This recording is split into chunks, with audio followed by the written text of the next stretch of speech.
आज मैं जिस शख्सियत के मैं यह कहूँगा गांव के गौरव से परिचय करवा रहा हूँ, वो है डॉक्टर बी.आर. बगड़िया जी।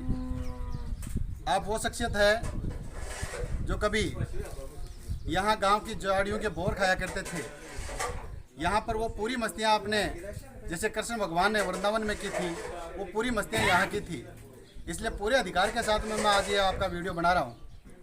मैं सबसे पहले बगड़िया जी का जिक्र करूँ, इससे पहले बगड़िया जी के दोनों तरफ में आदरणीय भागचंद जी काका जी है और आदरणीय पीटीआई जी है।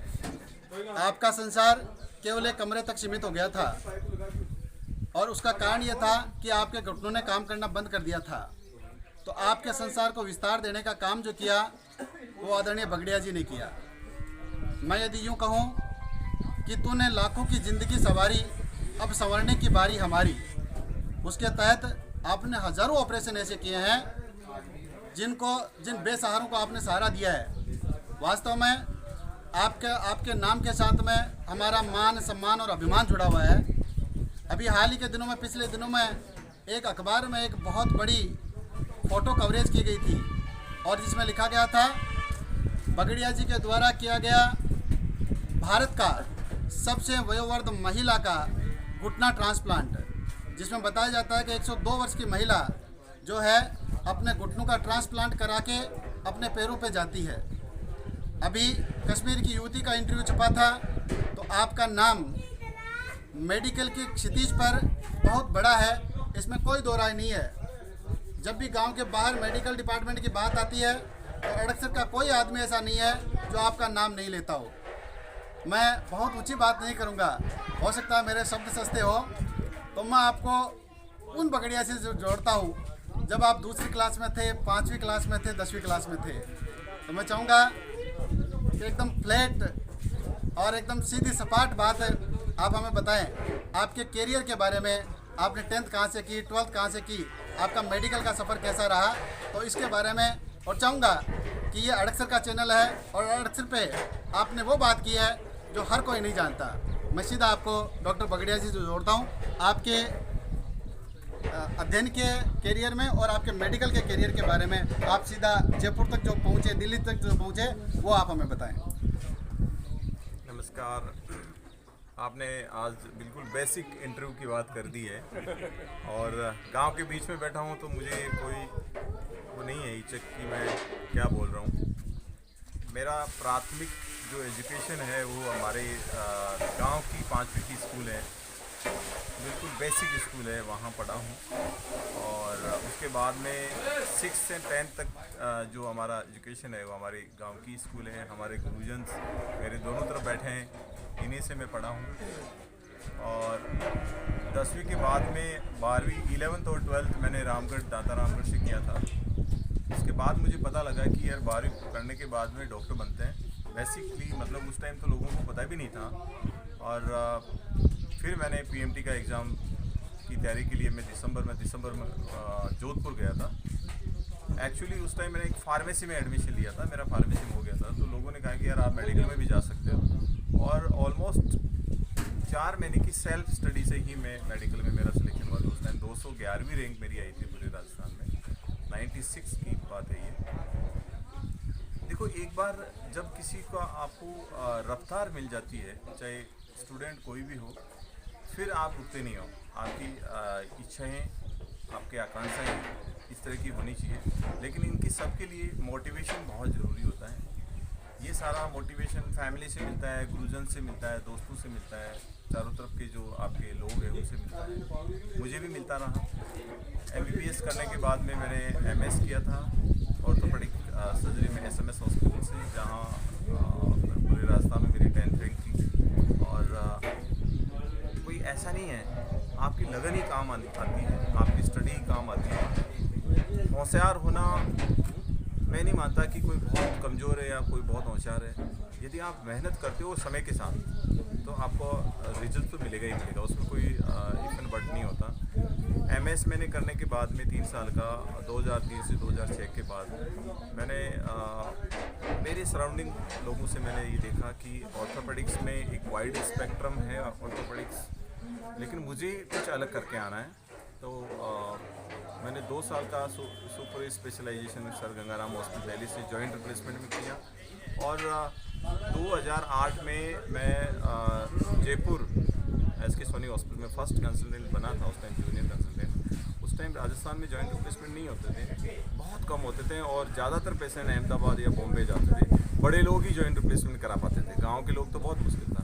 लेकिन मैं मानता हूँ कि मैं और मेरे बहुत सारे कलीग्स थे, 10 साल तक हम लोगों ने बहुत अच्छी मेहनत की थी, लोगों को सोशली एक्टिवेट किया, सोसाइटी के थ्रू किया और आज 10 साल में राजस्थान में कई सेंटर जॉइंट रिप्लेसमेंट के डेवलप हो गए हैं और हमने रूट लेवल पे लोगों के जॉइंट रिप्लेसमेंट की, गांव के लोगों के रिप्लेसमेंट किए और जो एक नेगेटिव थॉट थी जॉइंट रिप्लेसमेंट के प्रति लोगों की भी नहीं, रिप्लेसमेंट के बाद तो ठीक भी नहीं होते हैं, पता नहीं क्या हो जाएगा, बुजुर्ग आदमी है, ख़राब हो जाएगा, उन लोगों की रिप्लेसमेंट करके हमने ठीक किया। लोग 10-10 किलोमीटर चल रहे हैं। मेरे पास में कैलाश जी भाई साहब बैठे हैं, इनके ऐसे बहुत सारे एग्जांपल्स हैं जो 70 की 80 की एज में 90 इवन 100 अभी बताया था बुलारा ने।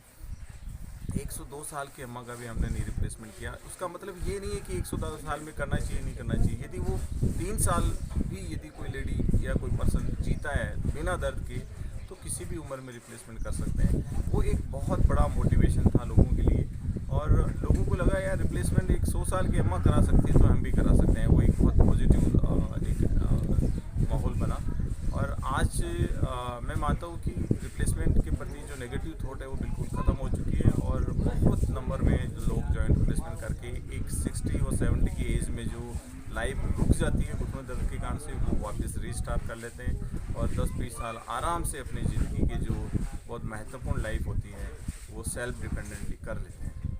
धन्यवाद। रही बात गांव की, गांव में आने में जो मज़ा आता है वो कहीं भी नहीं आता। दुनिया में किसी भी कोने में आप चले जाइए ये आनंद नहीं आएगा आपको, ये फीलिंग नहीं आएगी क्योंकि यहाँ बेसिकली आप बचपन से खेले हैं, कूदे हैं, आपके साथ के सब लोग हैं, ये कि एक दीवार और पेड़ आपके साथ बड़े हुए हैं तो बहुत मज़ा आता है। तो सभी को मैं एक संदेश देता हूँ कि गांव में ज़रूर आना। आप कुछ भी कर रहे हो लेकिन गांव में ज़रूर विजिट करा करो, लोगों से मिला करो। धन्यवाद। एक इसी कड़ी में मैं आपको जोड़ूं, अभी बता रहे थे कि ऑल ओवर द कंट्री और इवन जो इंडिया की टेरिटरी से भी जो जुड़ते हैं वो भी आपके पास ट्रांसप्लांट कराने के लिए आते हैं। मैं यदि ये बात जोड़ दूं कि आप HOD ortho department Manipal hospital से बिलोंग करते हैं तो मुझे लगता है कि मैं जो बात पूछने जा रहा हूँ वो पूछ नहीं पाऊँगा, इसलिए वापस आपको गांव का ही होकर और गांव से ही जोड़ता हूँ। मैं चाहूँगा डॉक्टर साहब आप वो शख्सियत है जो बिल्कुल सीमित संसाधनों को साधते हुए आपने वो मुकाम हासिल किया है। मैं चाहूँगा डॉक्टर साहब कि आने वाली जो हमारे गांव की जो प्रतिभाएं हैं उनके निमित्त थोड़ा सा आप जो है वो अपना मोटिवेशन प्रेषित करें। देखिए बहुत अच्छा ये सजेशन है, क्वेश्चन है। लक्ष्य से फिक्स होना चाहिए, जो आपको करना है वो एक टारगेटेड वर्क होना चाहिए। ऐसा नहीं कि मैं ये भी कर लूँ वो भी कर लूँ ये भी कर लूँ।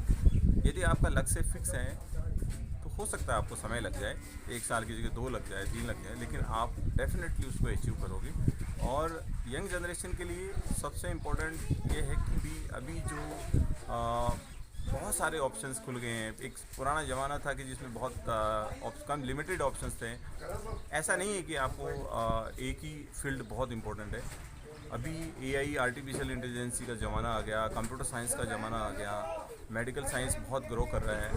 तो बच्चों को कोई भी फील्ड, इवन पत्रकार मीडिया है जैसे सोन ने अभी सजेस्ट किया, तो कोई भी फील्ड आप सेलेक्ट करके उसमें लगन से मेहनत करें।